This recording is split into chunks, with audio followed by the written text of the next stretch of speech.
বাংলাদেশের রাখাল রাজাকে তো শহীদ রাষ্ট্রপতি জিয়া রহমানের হাতে গড়া দলটি প্রতিষ্ঠিত হয়েছিল। আজকে ৪৬ বছর পরে আমি বাংলাদেশ জাতীয়তাবাদী যুব দলের একজন কর্মী হিসাবে কাজ করতে পেরে নিজেকে আনন্দিত বোধ করছি। প্রিয় নেতৃবৃন্দ, গত বছর 2023 সালের 27 অক্টোবরের আমরা যুব দলের প্রতিষ্ঠা বার্ষিকী পালন করতে পারি নাই। আপনারা জানেন সেন্ট্রালে আমাদের একটি মহাসমাবেশ ছিল। মহাসমাবেশ উপলক্ষে আমরা 28 অক্টোবর ঢাকায় ছিলাম।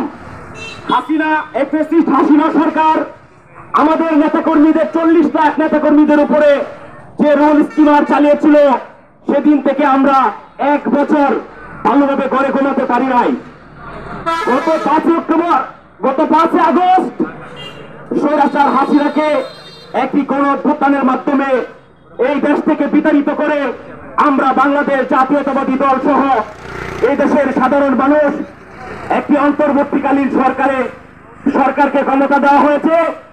বাংলাদেশকে নিয়ে বিভিন্নভাবে ষড়যন্ত্র করা হচ্ছে, ভবিষ্যতেও ষড়যন্ত্র করা হবে। আমরা বাংলাদেশ জাতীয়তাবাদী যুব দল